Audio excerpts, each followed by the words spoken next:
خیریدین و گروه دلدار تقدیم میکنند.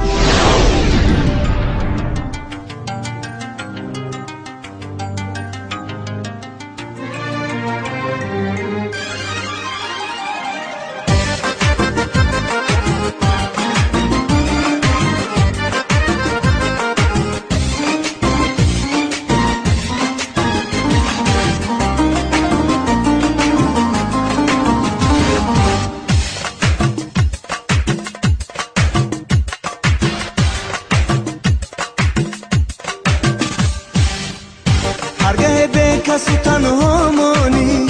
دفتر عشق ورق گردانی هرگاه به کسی تنها مانی دفتر عشق ورق گردانی از میانی ورقی زرد شدم نامه یابی و آن را خوانی باز یک باری دیگر یادم کن یادم کن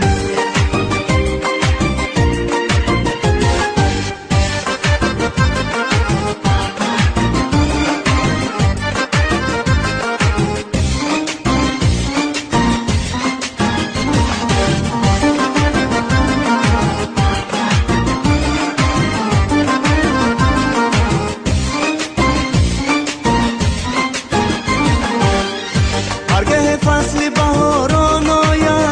بلبل غم زده فریاد کند هرگاه فصل بهاران آید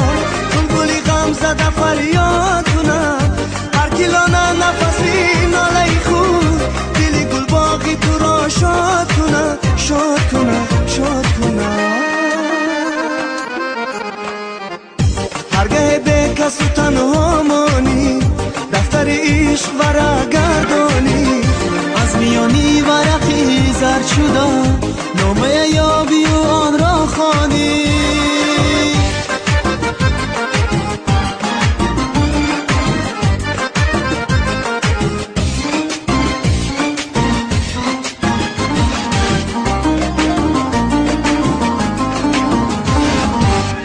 زندگی جبر و جفاها دارد ثبت تقدیر و تسلا دارد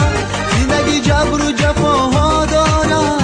ثبت تقدیر و تسلا دارد هرگاه از گناهی کرده خود چشم تو عشقی علم میبارد میبارد میبارد